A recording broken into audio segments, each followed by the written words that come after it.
A young biker was thrown off a frozen cliff at midnight, bound, blindfolded, and left to vanish beneath the snow. The man who planned it believed the storm would erase her, just like it had erased others before her. But he didn't count on a battle-worn German shepherd who sensed a heartbeat under the ice, or the 42-year-old veteran who followed his dog into the blizzard, guided by a memory from war, that some lives are meant to be found. Before we begin, tell us where you're watching from. And if this story moves your heart, please subscribe for more. A pale winter moon hung over the jagged peaks of the Grand Teton Mountains, its dim light crawling across the frozen ridges like a soft breath of forgotten secrets. Riley Brooks tightened her grip on the handlebars of her midnight blue Harley-Davidson, the wind slicing across her cheeks like cold whispers of warning. She was 27, with wild auburn hair tied in a loose braid that flicked behind her like a broken flame, and emerald green eyes that carried equal parts defiance and sorrow.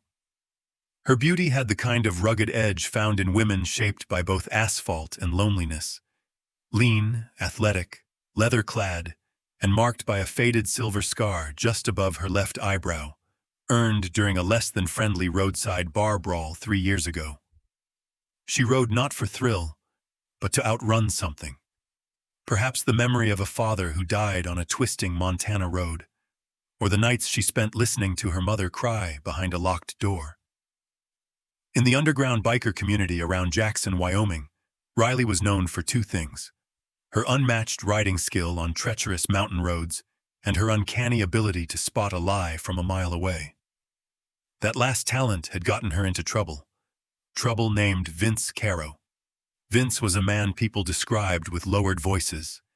In his early 40s, tall with broad shoulders, dark slicked-back hair, and a wolfish grin that never reached his cold blue-gray eyes, he was both respected and feared.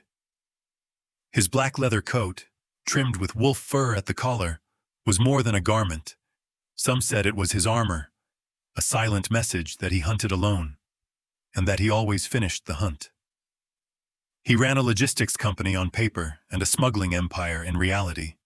Drugs, firearms, and even stolen military tech disappeared into hollowed-out lumber shipments crossing state lines through mountain passes, hidden in plain sight. Riley had stumbled onto Vince's operation by accident, or fate, when she followed a GPS slip left on the bar counter at the Rusty Antler, a bar where bikers, smugglers, and tourists blended under dim neon lights. What she found in the granite clearing near the timber warehouse changed everything. Wooden crates that weren't just crates, biker scouts acting like guards, and Vince's right-hand man, Mick "Iron" Turner, carrying blueprints of routes marked with red X's through snowy passes. Mick Turner was not subtle. He was a towering hulk of a man, 38, arms covered in tattoos of snakes, skulls, and barbed wire, with fists as wide as dinner plates. His shaved head and thick beard made him look like a Viking lost in Wyoming. He rode a black Harley with silver spikes on the rims, never smiled, never apologized, and never hesitated when Vince said the words, "Make them disappear." He was loyal, but only because Vince owned his past, a prison file, an old murder case, and a name he used to go by before Iron, a name Mick didn't want anyone remembering. Riley hid what she found in her leather jacket: GPS trails, photos, timestamps, and most importantly, a folded map with dates, supply routes, and one terrifying word written in angry red ink: expansion. She meant to hand it all to federal agents in Idaho before vanishing from Wyoming forever. But secrets have their own scent, and predators always know when something is slipping through their fingers. Vince smiled when he invited her out that night. "Last ride before the snow buries us all," he said, voice smooth as whiskey, sharp as a switchblade. "Let's take in the view." Mick stood beside him by the bikes, arms crossed, watching Riley with that expressionless bulldog stare. Riley felt the danger, like thunder crackling beneath her skin. But she went. She had to, because hesitation was what got people found in shallow graves out here. They rode up Teton Pass under drifting snowflakes, and moonlight stretching long silver ribbons across the highway. The air thinned, and the silence felt thicker than the snow. There was no laughter, no small talk, just cold wind and headlights cutting through the darkness like blades. At the overlook, near the cliff's edge where wind howls sounded like distant voices, she saw Vince's grin sharpen into something feral. "You know," he said softly, stepping closer, "you ride fast, but your mouth—" He leaned forward, whispering like frostbite, "Your mouth rides faster." Mick grabbed her from behind, brutally efficient, like he'd done this before, many times. A blindfold over her eyes, rope biting into her cold wrists, breath shallow from the panic that grew like fire inside her chest. She didn't beg. She didn't scream. She only thought, "I have to live, or someone has to find what I carried." Vince's voice drifted through the wind, cold and cruel. "The mountain remembers nothing." Then a hard shove, the sound of boots scraping icy rock, and Riley fell. Not cleanly, but violently, slamming against jagged branches, arms helpless, lungs crushed by fear and cold. Snow exploded around her like shattered glass. She landed at the base of a pine, breath rattling in the quiet. Pain was distant. Breath came like smoke. Her heartbeat was fading. But in her jacket, pressed against her ribs, lay the last thing the mountain would not forget. A secret enough to burn an empire. And maybe to save her. The first light of dawn crept across the valley of Jackson, Wyoming, staining the heavy snow a faint shade of rose and silver. The wind coming down from the grand Teton mountains howled like a wounded animal, carrying with it a cold that felt less like weather and more like a memory. Ethan Walker stood outside his small wood cabin near the tree line, pulling on his faded green military-style coat, the fabric worn and frayed from both time and past battles. At 42, Ethan looked like a man carved from rugged terrain, tall, lean but broad-shouldered, with sharp, angular features, a scruffy dark beard peppered with gray, and quiet blue eyes that seemed to always be looking back at something no one else could see. His left eyebrow had a faint scar, one earned when a roadside explosion took the lives of two men he once called brothers. He didn't talk much about the war, but he never stopped hearing it. Ranger nudged his hand gently. The German Shepherd was 7 years old, large and muscular, with a thick black and tan coat and intelligent amber eyes that seemed to understand more than a dog should. His right ear had a slight torn edge, earned during a rescue mission overseas when he was trained as a military K-9.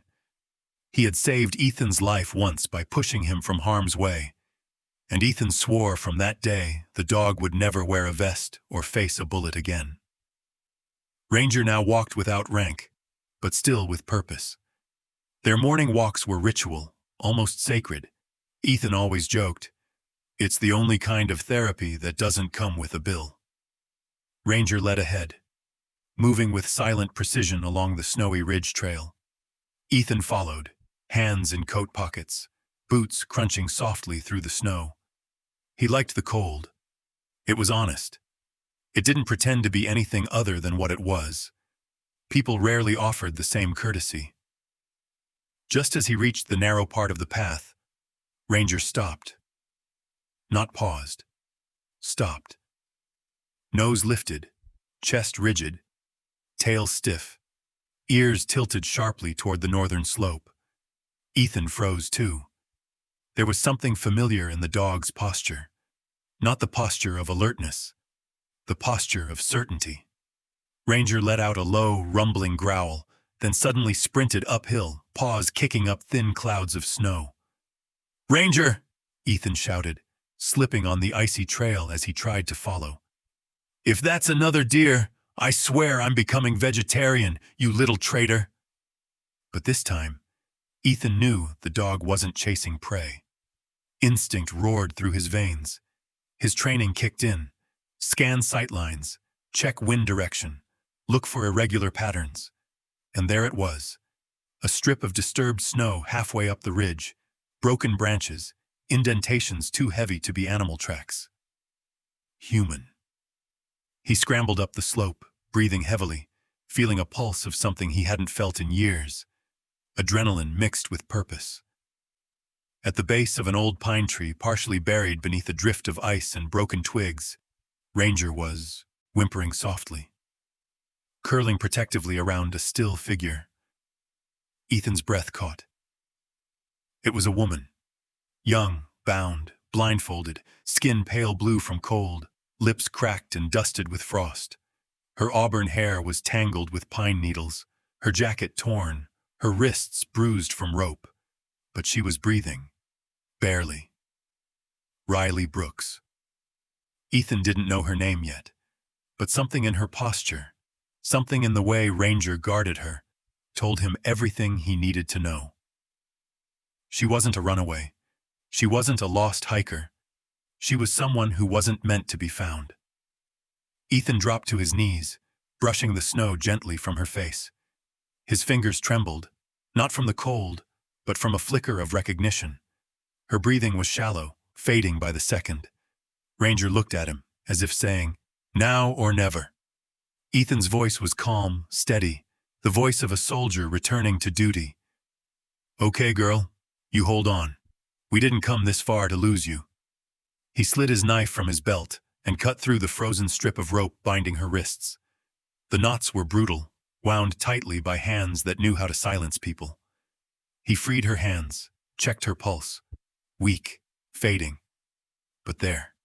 He shrugged off his coat and wrapped it around her, pulling her gently into his arms to transfer body heat the way he once learned during night freeze drills in Afghanistan. Then the smallest whisper escaped her lips, cracked and barely audible. "Don't. Let them. Disappear. Teton Pass. In the wood. It's in the wood." Then her breathing faded, and she slumped into unconsciousness. Ethan stared at her, frost stinging his eyes. He didn't know what she meant. But he knew someone tried to bury something, and they didn't expect a soldier and his dog to dig it back up. He called emergency rescue, gave his location in clipped military precision. He had done this before. Too many times. But this time felt different. This time felt deliberate. As they waited for help, Ethan looked at Ranger. The dog sat beside the girl, eyes alert, body still, as if guarding not just her, but what she carried. Something had tried to disappear. But fate, or maybe Ranger's nose, didn't let it. Somewhere in the distance, far above the mountain, a crow cried through the wind, as if to say the hunt was far from over.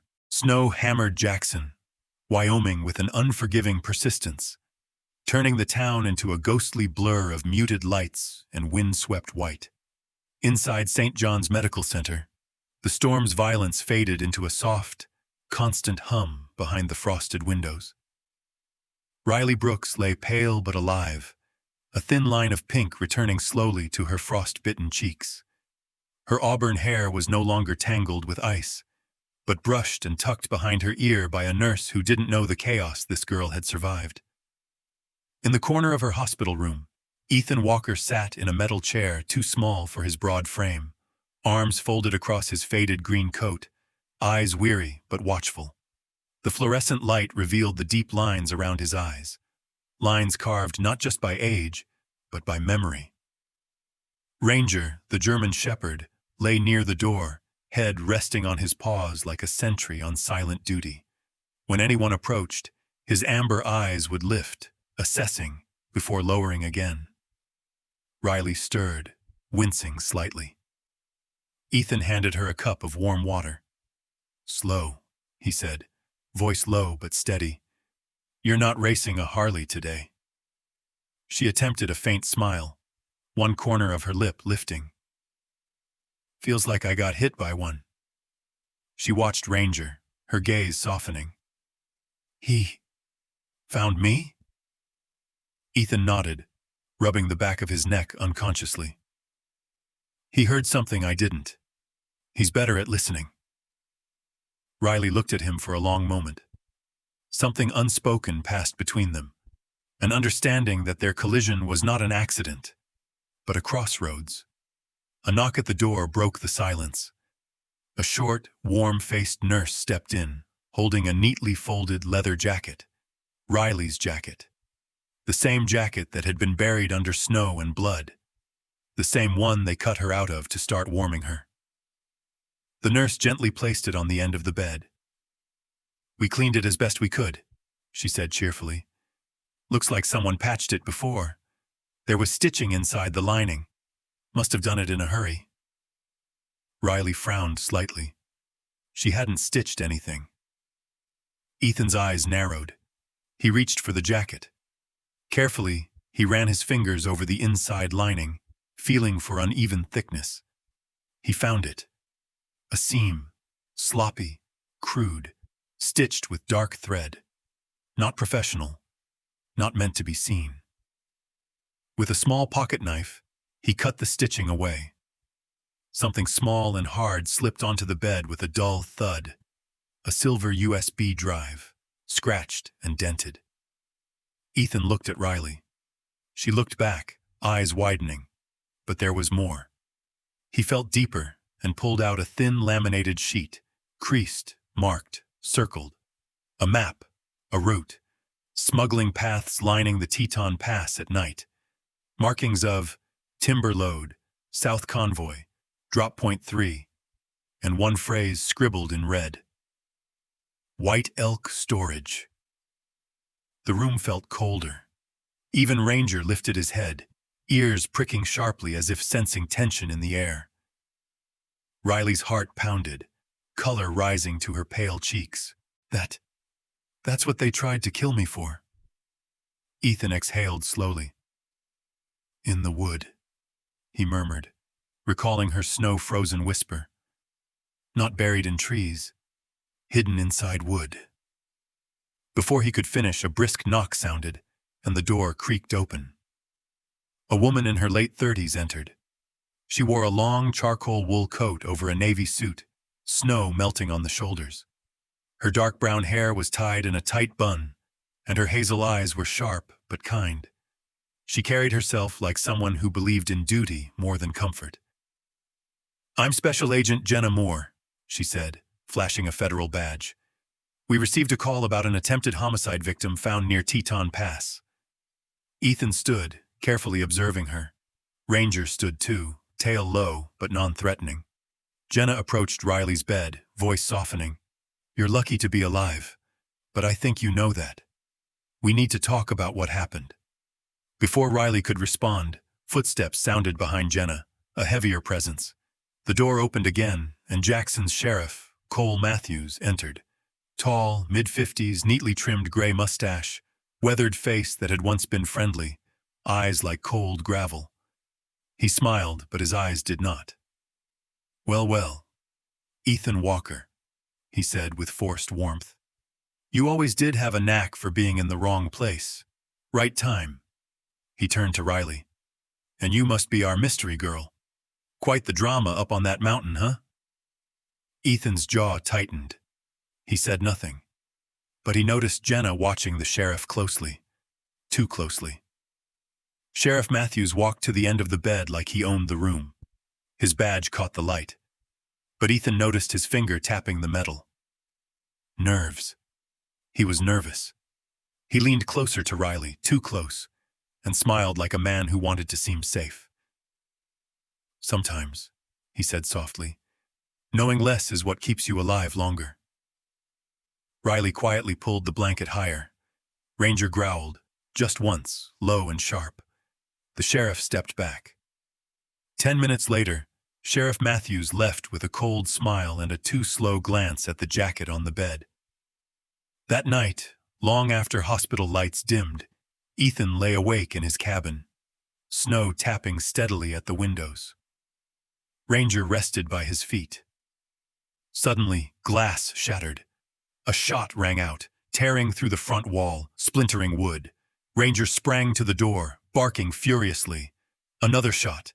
Ethan hit the floor, heart thundering, not from fear, but from recognition. This was not a warning. This was a reminder. Someone was afraid Riley had survived. The next morning, Ethan stood at Riley's bedside again, bandages on his left arm, Ranger at his feet. Riley looked exhausted, but her voice was firm. "I'm done running," she said. "This doesn't end with me hiding in a hospital bed." She glanced toward the jacket, the map, the USB. "They wanted me gone because of what I know, so I'm staying because of what I know." Ethan saw something familiar in her eyes. Not just fear, but defiance. Maybe the same thing he once carried into battle. He nodded once. "Then we don't run. We hunt." And with that, Riley Brooks, Ethan Walker, and Ranger, the dog who refused to leave the girl in the snow, made a decision. They would follow the map, into the wood, where the truth lived, and where someone was willing to kill to keep it buried. The wind carried a biting chill over Teton Pass, howling through the jagged trees like a restless spirit. Ethan Walker sat behind the wheel of his weather-beaten Ford pickup, hands clenched over leather gloves, eyes fixed on the twisting road ahead. Riley Brooks sat beside him, wrapped in a thick navy parka borrowed from the hospital. Her auburn hair was pulled into a low braid, face still pale but eyes fiercely awake, like a flame that refused to die. Ranger rested in the back seat, ears perked, amber eyes scanning the snowy horizon as if searching for ghosts. "Half a mile ahead," Riley murmured, studying the map she had memorized during restless hospital nights. "Old timber mill. They used to move lumber through here before the company went bankrupt." Ethan nodded, his jaw tight. Or before they found a better way to hide what wasn't lumber. They reached it at dusk. The abandoned sawmill loomed like a skeletal relic, roof sagging, windows broken, patches of snow eating into the wooden siding. The rusted sign above the entrance read, "Teton Timber Coupon," now barely legible beneath ice. Inside, the air was stale, musty, heavy with sawdust and rot. Boards creaked beneath their feet.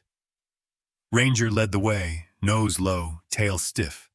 Ethan scanned the map against the structure, finding a marked cross near the northwest corner of the building. "There," he said. Riley pried loose a warped floor panel, revealing a narrow steel hatch hidden beneath layers of dust. Ethan knelt, fingers brushing the worn metal, words carved faintly across the surface. "WES." Riley frowned. "White Elk Storage," she whispered. With effort, they pulled the hatch open, coughing as cold, stagnant air rose from below.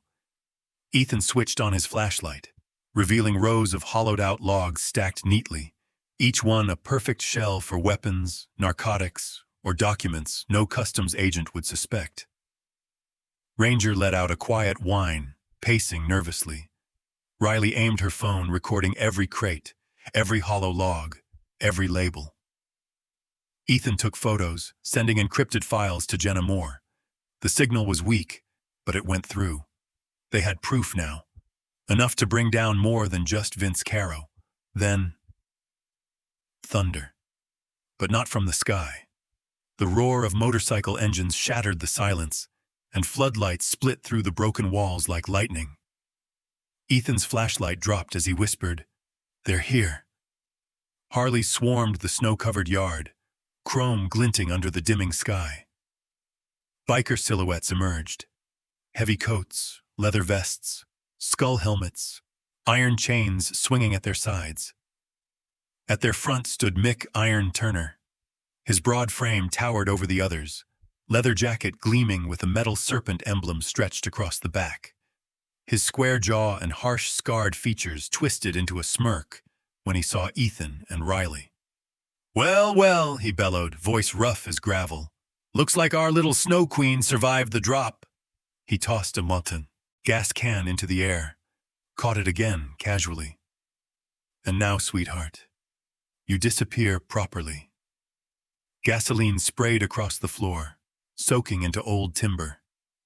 Ethan stepped forward, voice calm, cold, lethal. You think fire scares me? His tone was flat. In Fallujah, they used RPGs to wake us up. He looked Mick dead in the eye. This is just gasoline and cowards. Mick's smirk faltered. Gunfire erupted. Shadows moved. Ranger lunged first, teeth slicing through the arm of a biker raising a rifle at Riley. Ethan returned fire with stunning precision, dropping another biker's gun into the snow. Riley, despite a wrapped shoulder, seized a fallen pistol and fired a warning shot that shattered a window inches from Mick's head. He stopped mid-step, stunned, not because she missed, but because she almost didn't. Then headlights cut through the storm. A black SUV burst onto the icy path. Vince Caro stepped out, wolf fur coat billowing, expression smooth and deadly. He strode toward Riley like a man retrieving stolen property. "That's enough," Vince said, eyes fixed on her. "I don't need to kill you. I just need your silence." He signaled two bikers to seize her. They grabbed her arms, but Ranger lunged again, ripping one down by the leg. Riley twisted free, fury replacing fear. Vince dragged her toward the SUV, shoving her into the passenger side. He slammed the door. "You should have stayed buried, girl." Ranger, blood matting his fur, saw Riley taken. Despite pain, instinct roared louder than wounds. He leaped, claws scratching, jaws clamping onto the steering handlebar through the open driver's side door. The SUV jerked violently. Vince lost control. The vehicle slammed sideways into a bank of packed snow, engine sputtering. Ethan sprinted through gunfire, wrenched the door open, pulled Riley from the wreck. Vince stumbled out, dazed, before Ethan tackled him into the snow, pinning him with brutal efficiency. The rope that once bound Riley became the rope that bound Vince. This time tied well. Then blinding light tore open the sky. A helicopter descended, snow swirling like shards of glass. Federal agents stormed the site as Riley held on to Ranger, whispering, "You did it. You saved me." Sheriff Cole Matthews arrived last, trenchcoat fluttering, acting shocked, ready to play hero. But Jenna Moore stepped forward, voice sharp, phone raised, playing audio of his threat at Riley's hospital bedside. His face drained, his badge turned into handcuffs. And beside the flickering fire of a burning warehouse, secrets hidden in wood finally came to light. Spring didn't arrive in Jackson by sunlight alone.